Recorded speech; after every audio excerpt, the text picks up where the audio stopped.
Saudações a todos. Meu nome é Rosevaldo. Sou trabalhador na Seara do Cristo, na Casa Espírita Francisco de Assis, da cidade de Kemmel, em São Paulo. Fui convidado pelo meu amigo Alexandro para poder falar um pouco nesse curso de médiuns que vocês estão realizando. E sempre é um prazer poder compartilhar um pouco do nosso conhecimento com os nossos amigos, com os nossos irmãos. Mas antes de iniciarmos qualquer atividade, eu vou pedir a todos que possam sintonizar os seus pensamentos com os amigos espirituais, e especialmente com seu mentor individual, com o mentor amigo desse curso, e com todos os amigos da espiritualidade que estão nos auxiliando nesse curso.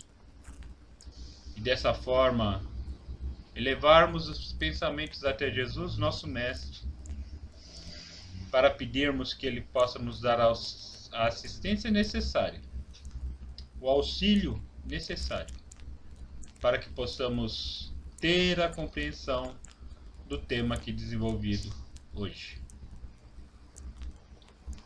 Bom, pelo que me foi passado, nós vamos falar um pouco do capítulo 12 do livro Mediunidade de Edgar Armand, falar um pouco sobre a mediunidade de efeito físico. Mas antes de falar sobre a mediunidade de efeito físico, nós precisamos serenar os nossos corações e pensarmos. E aí, lendo um pouco sobre a atividade, eu encontrei lá no Evangelho segundo o Espiritismo, no capítulo 18, item 9, que ele diz assim: para compreender as coisas do mundo visível e descobrir os segredos da natureza humana, Deus concedeu ao homem a vista corpórea, os sentidos e os instrumentos especiais.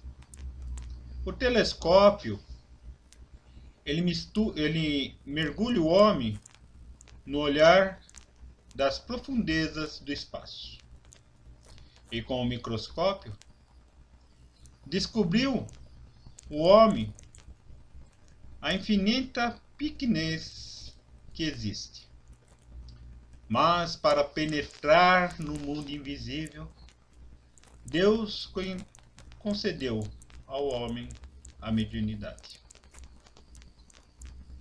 E é bastante interessante quando nós falamos de mediunidade, meus amigos. Porque algumas pessoas acham ou entendem, por falta de conhecimento talvez, que a mediunidade seja algo que tenha surgido com Allan Kardec após a codificação ou durante a codificação das obras do Espiritismo. E na verdade nós sabemos que a mediunidade ela existe em todos os tempos da humanidade. Lá os nossos amigos gregos antigos, eles usavam com muita frequência a mediunidade. E nós sabemos que Jesus, na sua passagem terrena, ele, em várias oportunidades, e é o que nos relatam os evangelhos, Jesus foi um grande medianeiro de Deus para com os homens. E usou, em grande parte das suas tarefas terrenas, a mediunidade. Basta para isso qualquer pessoa um pouco mais atenta buscar nos evangelhos. E nós podemos ver também, especialmente, que não somente Jesus utilizou da mediunidade, mas também os seus apóstolos. Em especial depois do dia de Pentecostes. Veja que coisa interessante. Naquela oportunidade, os apóstolos, eles se tornaram médiuns ostensivos. E se nós pegarmos Atos dos Apóstolos no Novo Testamento, sem para isso precisar investigar o Antigo Testamento. Somente no Novo Testamento nós vemos inúmeras passagens. E Atos dos Apóstolos nos passam muitas passagens interessantes. E é bom a gente ressaltar o seguinte: quem eram os apóstolos do Cristo? Aqueles medianeiros, homens comuns, que apresentavam dificuldades morais, que apresentavam dificuldades materiais, assim como nós. Mas que, acima de tudo, eles se esforçavam para a sua melhora. Nós temos o exemplo, e talvez o exemplo maior dos apóstolos, em Pedro, que chegou a negar Cristo e se achou muito pequeno. Mas a sua transformação foi tão grande que, em certo momento de sua vida, as pessoas colocavam seus enfermos à beira do caminho, onde Pedro iria passar, para que somente aquelas pessoas enfermas que estavam colocadas ali ficassem à sombra de Pedro, e assim, dessa maneira, eles pudessem sentir a cura no seu corpo físico. Um grande exemplo de medianeiro também nós temos em Paulo, que fez a sua transformação moral muito grande. Após a clarividência de Cristo, quando ele então, ele viu a Cristo e perguntou: Senhor, o que quer que eu faça? Então nós vemos que homens comuns, eles se transformaram pela mediunidade e para a mediunidade.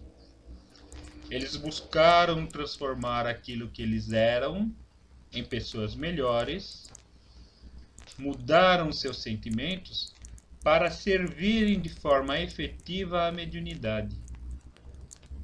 E nós sabemos, e o Espiritismo nos traz isso, que a mediunidade é algo que não requer paga. Então ela deve ser exercitada de forma gratuita por todos nós. Gostaríamos de ressaltar, dentre essas coisas, essas ações, esses atos que aconteceram nos evangelhos, em especial, algo que aconteceu com alguns apóstolos. E está relatado lá em Atos capítulo 5, os versículos de 8 a 20, onde diz literalmente da seguinte maneira: e lançaram o mal dos apóstolos, e os puseram na prisão pública. Mas, de noite, um anjo do Senhor abriu as portas da prisão e, tirando-os para fora, disse-me: ide e apresentai-vos no templo, e dizei ao povo todas as palavras desta vida. Vejam, os senhores, que coisa interessante. E por que nós escolhemos essa parte? Porque esses três fenômenos que aconteceram são fenômenos físicos, fenômenos de efeitos físicos.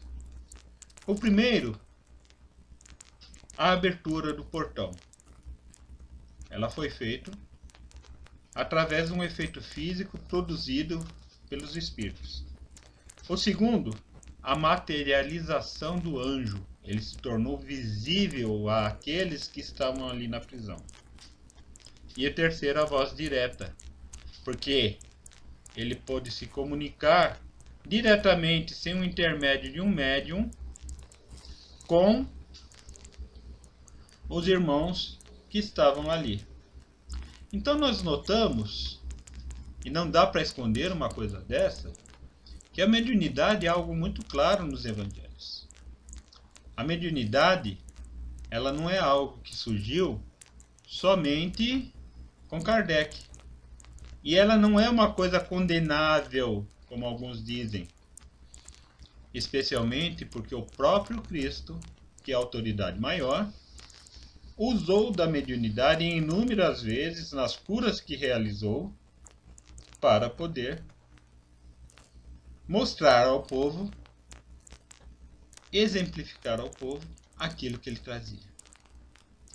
E aí, quando nós falamos de efeitos físicos, nós buscamos lá no capítulo 11 do livro dos Médiuns, que define, lá no item 60 do capítulo 11, que define da seguinte maneira: dar-se o nome de manifestações físicas, as que se traduzem por efeitos sensíveis, tais como ruídos, movimentos e deslocamentos de corpos.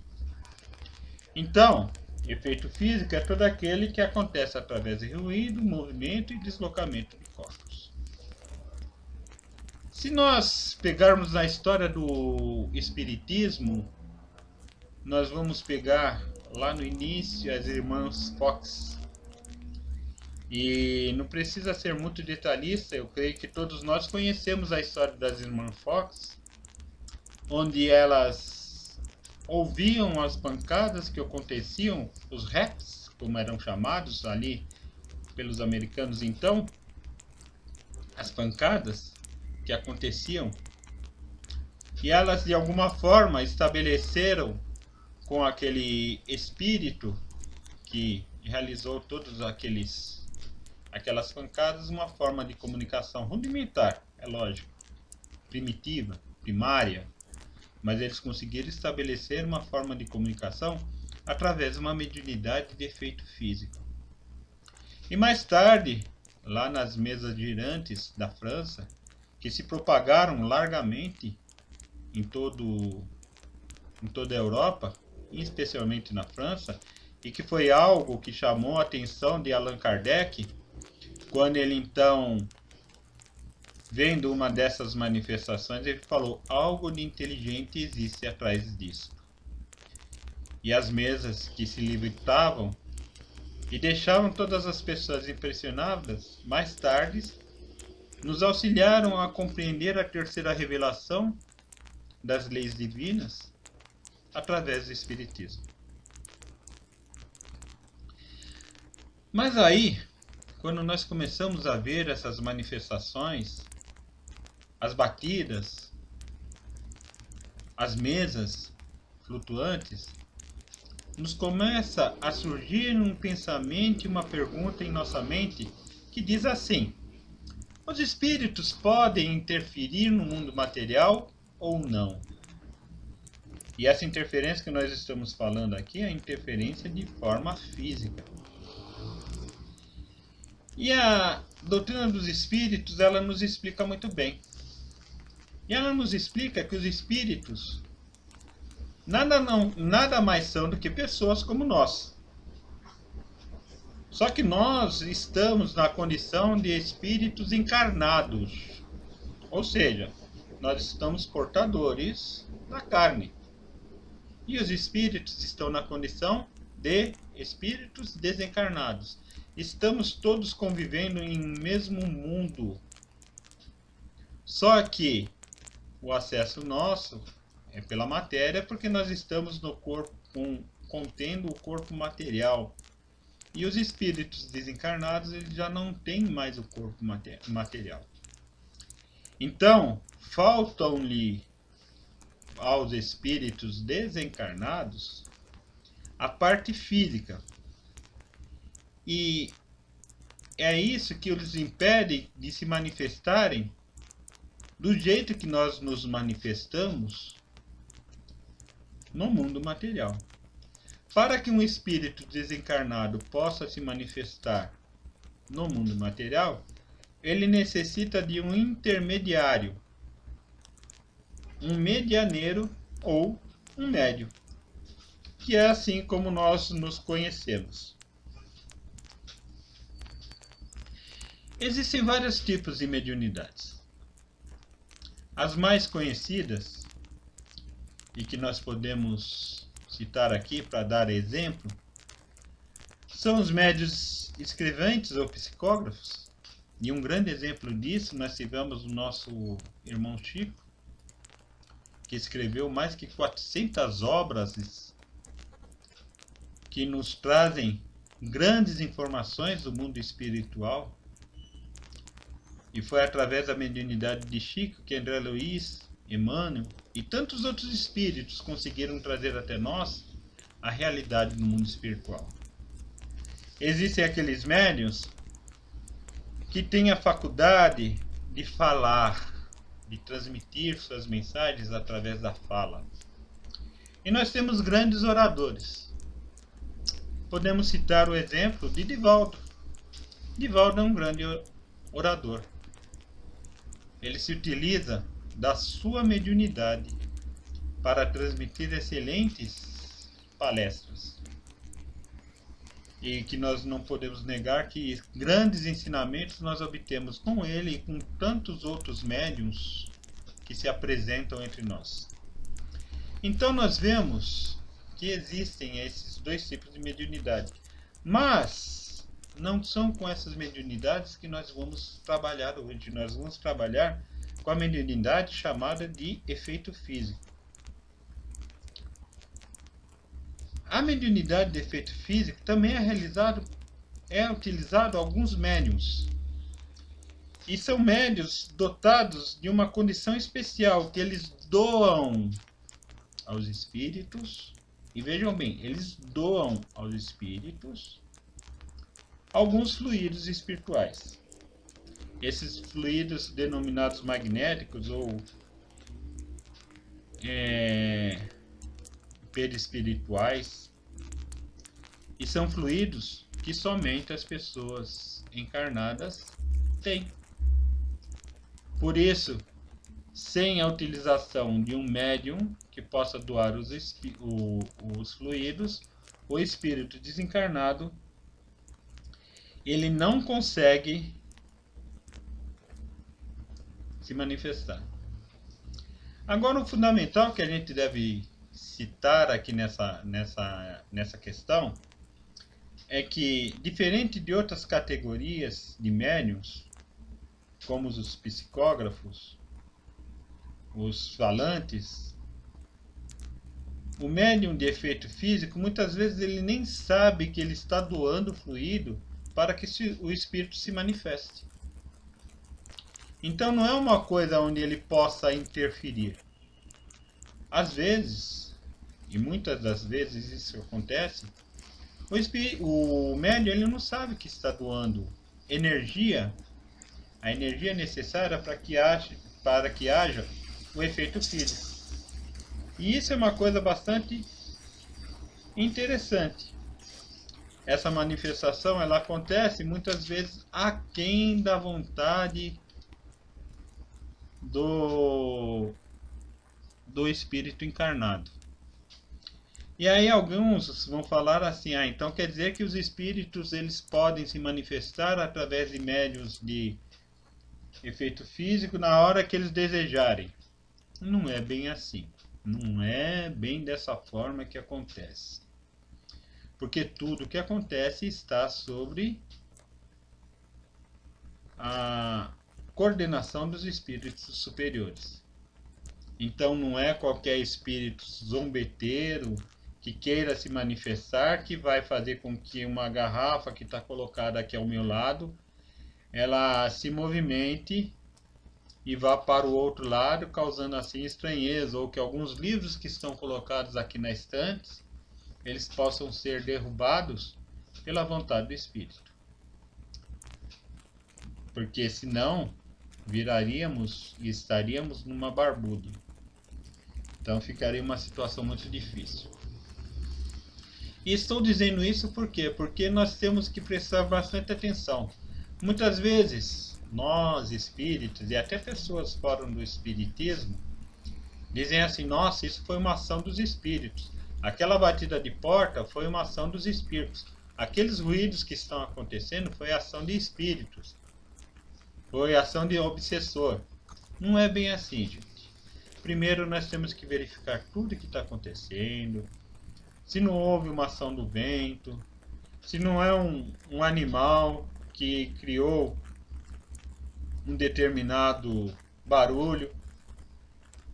E nós achamos que aquilo é um ruído realizado pelos espíritos, se não é uma própria lei física, um copo mal colocado sobre uma mesa, e com o tempo alguma crepitação, alguma leve rajada de vento faz com que aquele copo seja derrubado. Isso acontece. Isso acontece. Então nem tudo que acontece de ruído em nossas casas são provenientes dos espíritos. Porque na verdade eles não perdem muito tempo para ficar fazendo isso. Alguns querem nos aterrorizar, mas como nós vemos em alguns filmes aí, não é bem daquela forma que acontece, na verdade. É bem diferente. Por quê? Porque o médium de efeito físico, ele é um médium muito raro. É muito raro você encontrar médium de efeito físico. E hoje em dia, mais raro ainda. Então as manifestações, nós vemos que manifestações de efeito físico, elas estão cada vez rareando mais. Lá ao tempo de Kardec, nós tínhamos muitos médiuns que doavam o fluido perispiritual para que pudessem ser realizadas as manifestações. Porque naquela época era mais necessário. Hoje já não se faz mais tanto necessário. Então já não temos mais tantos médios de efeitos físicos, então os efeitos físicos eles já acontecem em menor escala. Então quem é um médio de efeito físico? É aquele que é intermediário a todos os efeitos dessa natureza, todos os fenômenos dessa natureza. E ele não é o agente. Ele é apenas o intermediário. O Livro dos Espíritos, lá no item 61, ele fala assim, que para que o fenômeno se produza, se faz mister a intervenção de uma ou muitas pessoas dotadas de especial aptidão, que se distinguem pelo nome de médiuns. O número de cooperadores em nada influi, a não ser que entre eles encontre alguns médiuns ignorantes, ou seja, médiuns que não saibam que são médiuns de efeito físico. Quanto aos que não têm mediunidade, a presença desses não reduz, não resulta em nada. E só para ressaltar a vocês, essa semana eu estava assistindo um filme de radioatividade, alguma coisa assim, me falhou o nome, mas lá inclusive eles mostram Marie Curie, que foi a pessoa que encontrou a radioatividade do plutônio, por exemplo. E lá, inclusive, mostra ela indo em algumas sessões de efeitos físicos. É um filme bastante interessante em que vocês, se tiverem interesse, podem estar assistindo.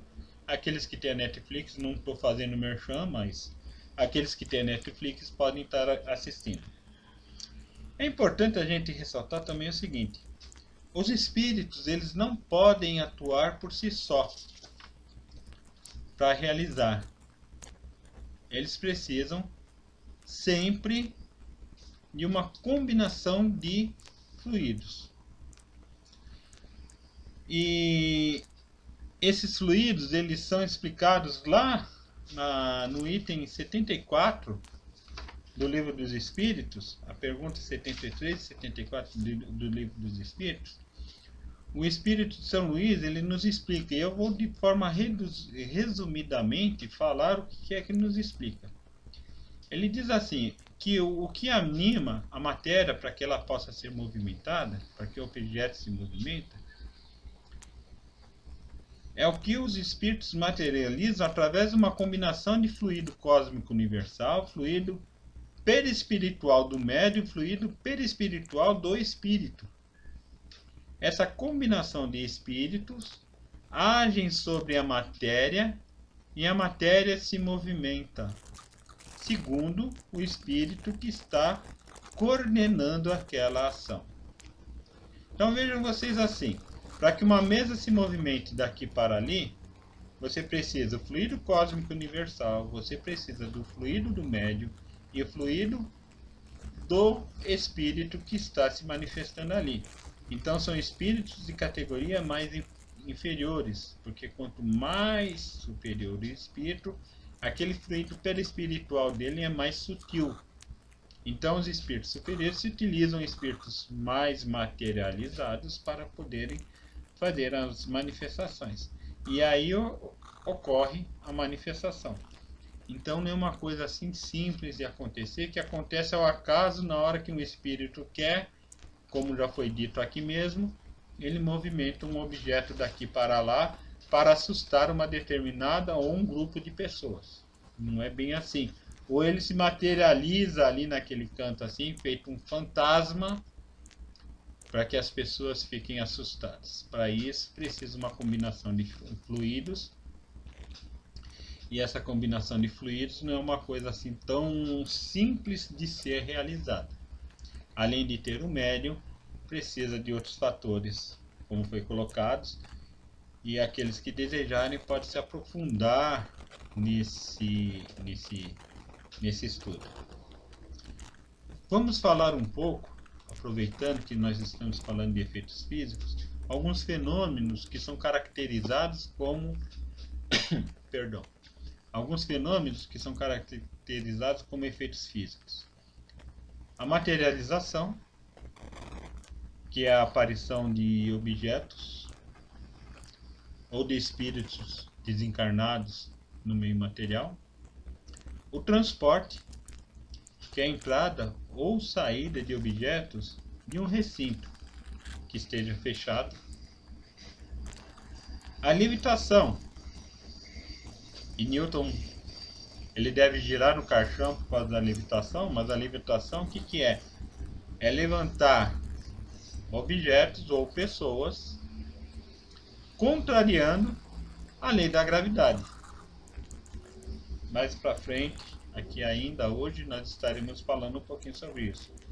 A transfiguração, que é a modificação dos traços fisionômicos,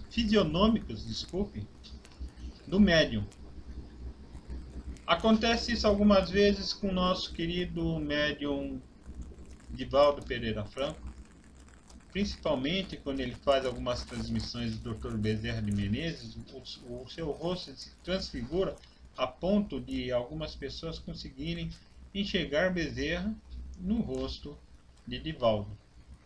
Algumas transmissões já deu para verificar isso. A bilocação, que é a presença simultânea do médium, e ele aparece em dois lugares ao mesmo tempo, segundo a sua vontade. E a bicorporeidade, que é a projeção ideoplástica de um encarnado, criada consciente ou inconscientemente em outro local. Então é só a projeção, é uma diferença entre a bilocação e a biocorporeidade. A bilocação ele consegue se manifestar duas vezes, e nós temos um relato, inclusive nos livros espíritas, de espíritos que conseguiram se manifestar em dois locais diferentes ao mesmo tempo. A voz direta, que é o surgimento de voz dos espíritos desencarnados no ambiente sem estar utilizando o aparelho fônico de um médium. A escrita direta, onde palavras são escritas, frases, mensagens, sem intermédio também de um médium, de uma pessoa. A sematologia, que é o movimento de objetos sem o contato físico, que é diferente do transporte, é você pegar um objeto que está num determinado ambiente e movimentá-lo. A tipologia, que são de sinais através de pancadas, percussões através de pancadas.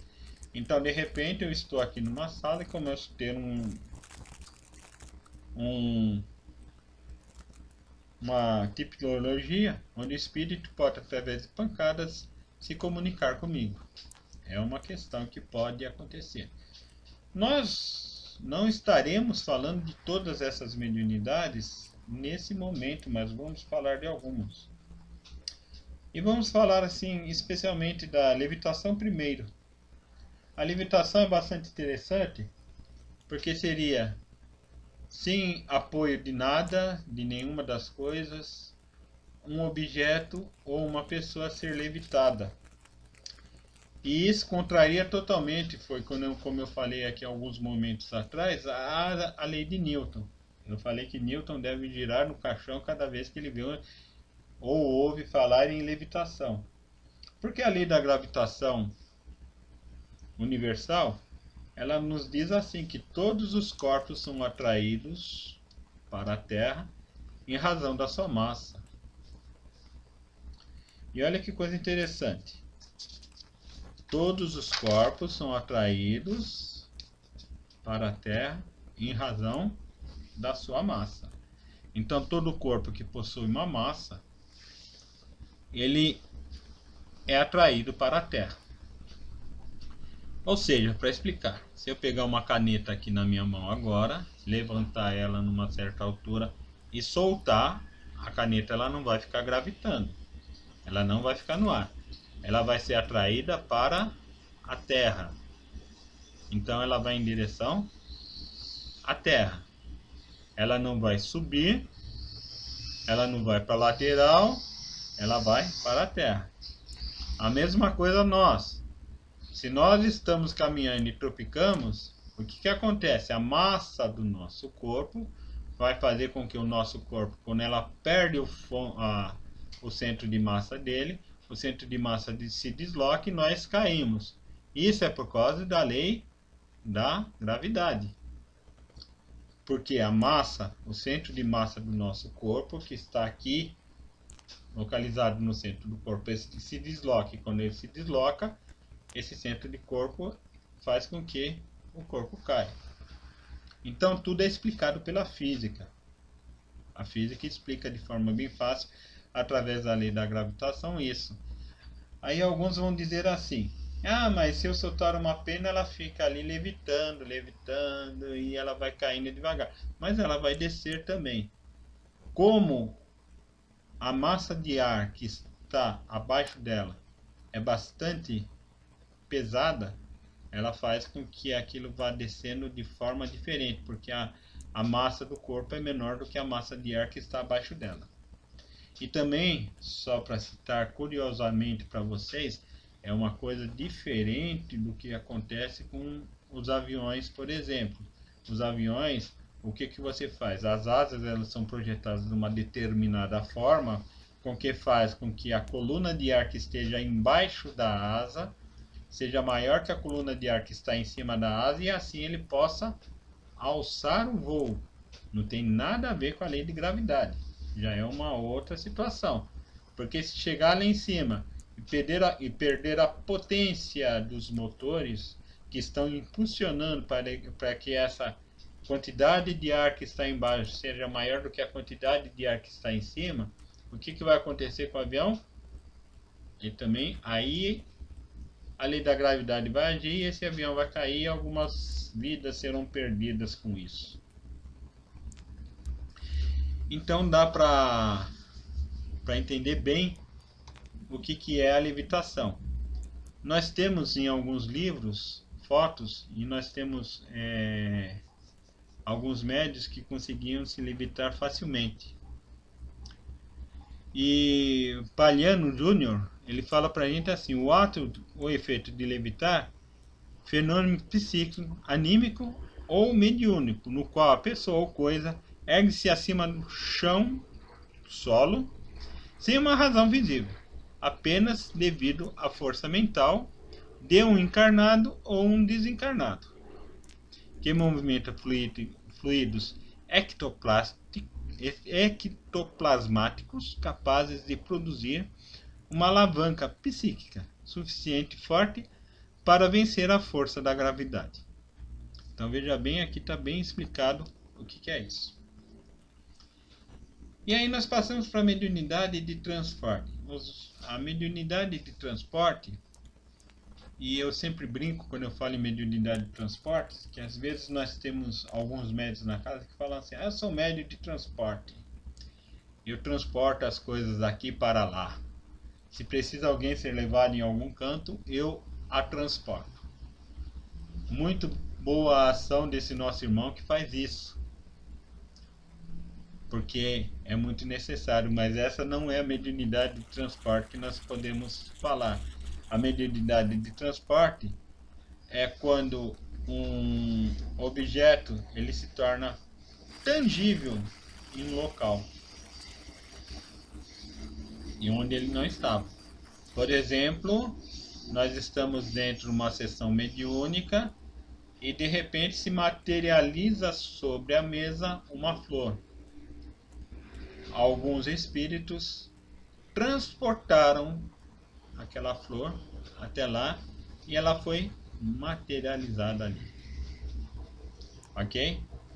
Então, para resumir, a gente pode dizer assim: os fenômenos de tangibilidade são frequentes, os de transporte são muito raros.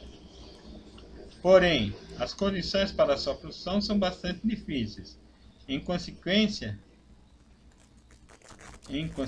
nenhum médium pode dizer em tal hora ou em tal momento obterei o transporte, porque muitas vezes o próprio espírito se encontra impedido de fazer. Então veja bem como que é a coisa. Precisa ter a ação do médium, mas também precisa ter a ação do espírito. E muitas vezes o espírito ele não se encontra em condição de fazer aquele transporte naquele momento. Então é raro acontecer uma situação dessa. E como é raro acontecer uma situação dessa, provavelmente a maioria de nós nunca a viu acontecer. E aí nós podemos passar para a tipologia, que é a comunicação feita através de sons e ruídos, através de pancadas. Quando nós falamos em espiritismo e nos voltamos lá para o início do espiritismo, e hoje mesmo nós falamos da irmã Fox, essas primeiras comunicações foram feitas através de pancadas. E às vezes nós assistimos em alguns filmes aquele negócio assim: para sim uma batida, para não 2 batidas. Aí fica aquele negócio: toque, toque para cá, toque para lá, e as pessoas vão se impressionando. Mas é uma coisa mais ou menos semelhante assim que acontece. Quando começaram as primeiras comunicações, foi criado um alfabeto através das pancadas. Então, dependendo do número de pancadas, você correspondia a uma determinada letra. E com o tempo ia se formando palavras e ia acontecendo a comunicação. Essa é uma mediunidade de efeito físico também, a tipologia. Mas é uma forma de comunicação muito rudimentar para nós e muito demorada. Vocês imaginam, para formar uma frase inteira, o tempo que demora através de batidas. Sem contar que você tem que ter as pessoas bem sintonizadas com aquilo que está sendo comunicado. Então, por isso que foi até sugestão dos próprios espíritos, com o tempo, surgiu a cestinha de bico, e depois da cestinha de bico, os espíritos sugeriram às pessoas que eles poderiam utilizar diretamente o braço da pessoa para fazer a psicografia. Não era necessário um instrumento como a cestinha de bico para que pudesse ser escrito alguma coisa. Então nós vemos assim que antes as mesas flutuaram, depois elas se comunicaram e depois foi colocada a cestinha de bico, facilitou bastante a comunicação, e mais adiante já pediram para os médios começarem a escrever, a psicografar. E adiante ainda, os médios começaram a falar. O espírito começou a se comunicar através do aparelho fônico do médium. E hoje, essa é uma das mediunidades que acontece em grande escala. E vamos falar um pouco também da materialização. A materialização é um fenômeno também muito raro de acontecer. porque o ambiente ele tem que estar bem preparado para que possa acontecer a materialização. Mas nós temos, por exemplo, o sábio em inglês William Crookes, operando com a médium Miss Cook, ele teve a materialização do espírito Katie King. Acho que é esse o nome, Katie King. Eu sou péssimo no inglês, viu? Me perdoe.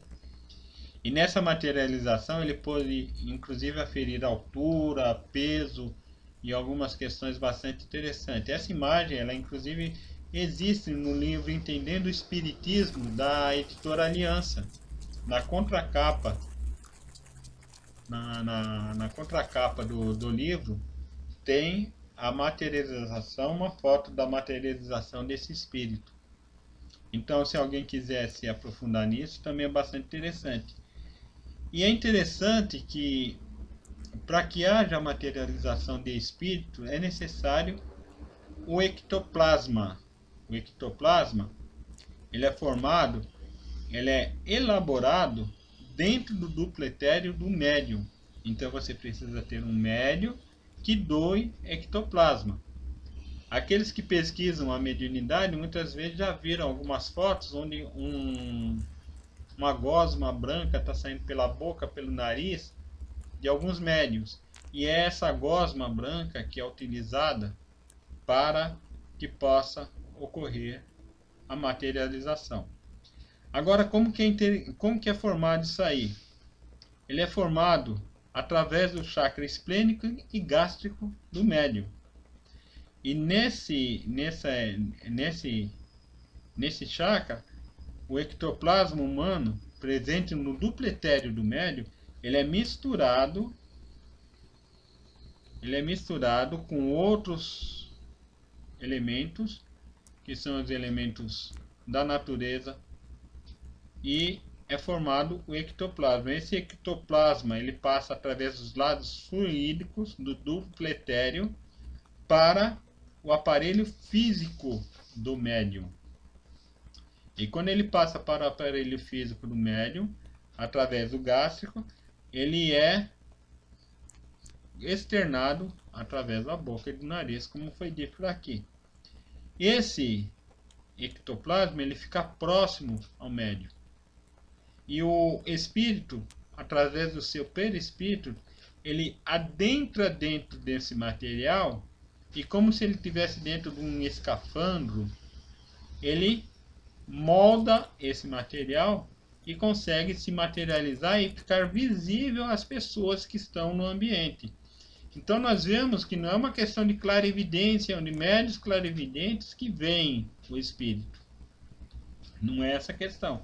É uma questão entre que todos aqueles que estão presentes vão ver o espírito ali materializado.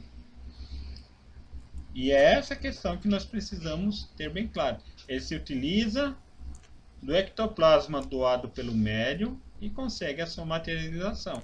Essa materialização pode ser mais longa ou mais curta, segundo a necessidade que aconteça. E o ambiente ele tem que ser bem preparado. Eu não sei relatar direito qual que é o livro de André Luiz que ele fala sobre materialização, mas ele explica bem a questão da materialização, como acontece, da ionização que precisa ter no ambiente. Por isso também é um efeito muito raro de se acontecer. E podemos falar também que a voz direta que acontece quando o espírito ele se comunica diretamente no ambiente sem a utilização do aparelho fônico do médium. Ele usa um efeito semelhante com esse e através de alguns efeitos ele forma um aparelho fônico no ambiente para que possa auditar, falar, criar alguns sons. Quando você tem um médium doador que ele tem uma baixa, ele não tem muita capacidade de doação de fluidos para a manifestação disto, o espírito vai falar mais próximo do médium. Se você tem mais médios que possam doar, os espíritos podem falar em regiões diferentes da sala que estão colocadas. Então é bastante interessante também. Não estamos aprofundando nenhuma das mediunidades aqui, estamos apenas dando uma pincelada sobre todas elas para que possamos ter o conhecimento. Mas nada impede que aqueles que tiverem maior curiosidade possam estar aprofundando o seu conhecimento em qualquer uma dessas questões. O importante é que nós tenhamos em nossa mente que a mediunidade é algo sagrado. Aqueles que, voluntária ou involuntariamente, utilizam da sua mediunidade para ser medianeiros do plano espiritual, devem saber que estão numa tarefa muito especial. Porque se não fosse algo especial, Jesus não teria sido o maior médium que esteve na Terra. Nós não teríamos grandes espíritos em várias religiões que se utilizam da mediunidade. A mediunidade, se fôssemos católicos, diríamos que é algo santo, que é algo para ser realizado pelas pessoas que estão numa tarefa especial na Terra. Nós outros somos pessoas ainda imperfeitas. Temos muito a corrigir na nossa vida. Somos portadores de defeitos. Mas nós também somos portadores de virtudes. E nós temos uma coisa que é fundamental em todos nós, que é o nosso livre-arbítrio. E é através do nosso livre-arbítrio que nós podemos modificar as nossas situações mentais e espirituais para que nos transformemos em bons medianeiros. E o bom médium é aquele que usa a sua mediunidade para auxiliar o seu próximo de alguma forma. Não é uma questão de orgulho ser médium. A mediunidade é algo que serve para auxiliar o próximo. E é isso que nós devemos ter em nossas cabeças, em nossos pensamentos, em nosso coração. E assim, meus irmãos, eu espero poder ter colaborado com todos vocês nessa questão da mediunidade de efeitos físicos. E se houver alguma correção, eu vou pedir ao nosso dirigente, o Alexandre, que faça. Mas acredito que estamos falando aqui de acordo com aquilo que a nossa doutrina, a nossa codificação nos trouxe. Eu quero agradecer a colaboração dos bons espíritos que estiveram aqui perto de mim, para me auxiliar nessa tarde que estou fazendo essa gravação. Agradecer a Jesus por me dar a oportunidade de falar aos irmãos. E agradecer a todos vocês por me emprestarem seus ouvidos nesse momento. Muito obrigado. Fiquem na paz de Jesus.